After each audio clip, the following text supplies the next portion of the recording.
राजधानी शिमला स्थित राजीव भवन में महिला कांग्रेस प्रदेश अध्यक्ष जैनब चंदेल को हिमाचल प्रदेश बाल कल्याण परिषद का महासचिव नियुक्त किए जाने पर बधाई एवं शुभकामनाएं दी गई। इस अवसर पर आयोजित कार्यक्रम में उन्होंने नियुक्ति के लिए पार्टी नेतृत्व और संबंधित पदाधिकारियों का आभार व्यक्त किया। जैनब चंदेल ने कांग्रेस नेतृत्व राजीव गांधी, प्रियंका गांधी और इंदिरा गांधी सहित पार्टी के सभी पदाधिकारियों का धन्यवाद करते हुए राज्यपाल एवं परिषद के चेयरमैन का भी आभार जताया। उन्होंने कहा कि उन्हें जो जिम्मेदारी सौंपी गई है उसे वे पूरी निष्ठा और समर्पण के साथ निभाने का प्रयास करेंगे। उन्होंने अपने राजनीतिक मार्गदर्शन पूर्व मुख्यमंत्री वीरभद्र सिंह को याद करते हुए कहा कि उनके मार्गदर्शन और प्रेरणा से उन्हें सार्वजनिक जीवन में काम करने की सीख मिली है। साथ ही उन्होंने महिला कांग्रेस की कार्यकर्ताओं का विशेष धन्यवाद करते हुए इस उपलब्धि का श्रेय संगठन की सभी महिलाओं को दिया। जैनब चंदेल ने कहा कि हिमाचल की बेटी होने पर उन्हें गर्व है और पहाड़ी पहचान उनके लिए सम्मान का विषय है।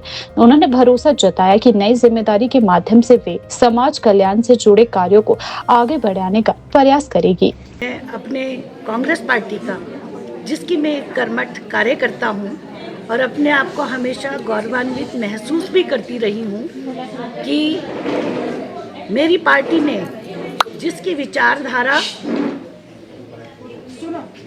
विचारधारा, जिसकी परंपरा इतनी लोकप्रिय रही है शुरू से, इस देश को बनाने के लिए और इस प्रदेश को बनाने के लिए मेरी पार्टी की विचारधारा का अहम भूमिका रही है, तो इससे ज़्यादा गर्व की बात और क्या हो सकती है। संगठन सर्वोपरि, मैं एक कार्यकर्ता थी और ये मेरा सौभाग्य है कि मुझे एक कार्यकर्ता के रूप में कार्य करते हुए मेरी पार्टी ने रिकॉग्नाइज़ किया। मेरे शीर्ष नेतृत्व ने मुझे इस लायक समझा।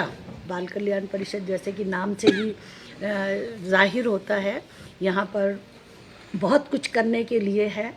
हम लोगों के लिए अगर थोड़ा भी कर सकें, बच्चों के कल्याण के लिए, महिलाओं के कल्याण के लिए, तो वो हमारा प्रयास रहेगा। हम पूरी कोशिश करेंगे।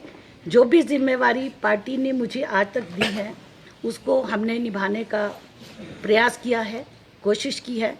तो मैं अपनी तरफ से पूरा प्रयास करूंगी कि जो भी जिम्मेवारी दी है उसमें हम किसी को भी निराश नहीं करेंगे, सबको साथ लेकर मिलकर हम कार्य करेंगे।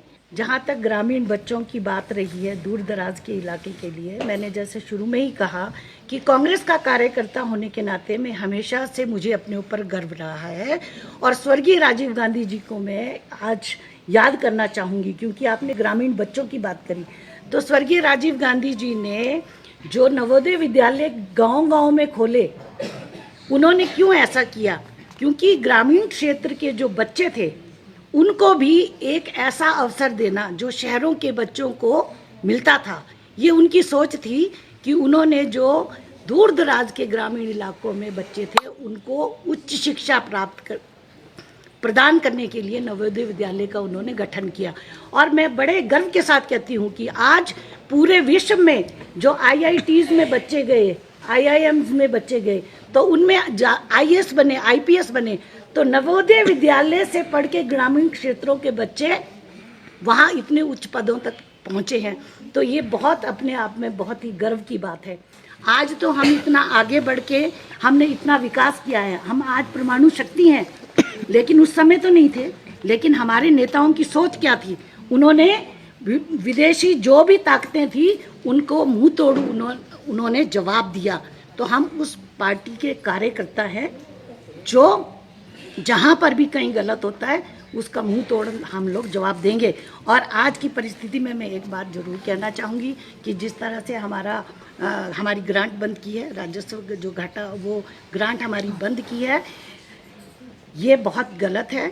क्योंकि सरकारें लोकहित के लिए बनती है, सरकारें कल्याणकारी होती हैं। कहते हैं government of the people, for the people, by the people. उस सिद्धांत पे सरकारें चलती है। इससे पहले भी होती है। इससे कोई फर्क नहीं पड़ता कि कौन पक्ष में है, कौन विपक्ष में है, किसकी सरकार है, किसकी सरकार नहीं है। तो मैं केंद्र से भी आग्रह करना चाहूँगी पूरे हिमाचल प्रदेश की तरफ से, जैसे स्वर्गीय मनमोहन सिंह जी ने कहा था कि मैं हूं ना। आज इनके पास भी एक सुनहरा मौका है, भारतीय जनता पार्टी जो केंद्र में सरकार बैठी है, वो भी कहे पहाड़ी प्रदेशों को, जो जिनको ग्रांट मिलती है उनको कहे मैं हूं ना। लोग तो हमारे अपने ही है ना, वो चाहे किसी भी विचारधारा के साथ जुड़े हैं। तो मैं एक बार फिर से अपने माननीय मुख्यमंत्री जी का, उप मुख्यमंत्री जी श्री मुकेश अग्निहोत्री जी का और अपने सारे शीर्ष नेतृत्व का और माननीय गवर्नर साहब जो हमारे चेयरमैन हैं उनका दिल से धन्यवाद करना चाहूँगी और जो मुझे जिम्मेवारी दी है उसको मैं निभाने का प्रयत्न करूँगी।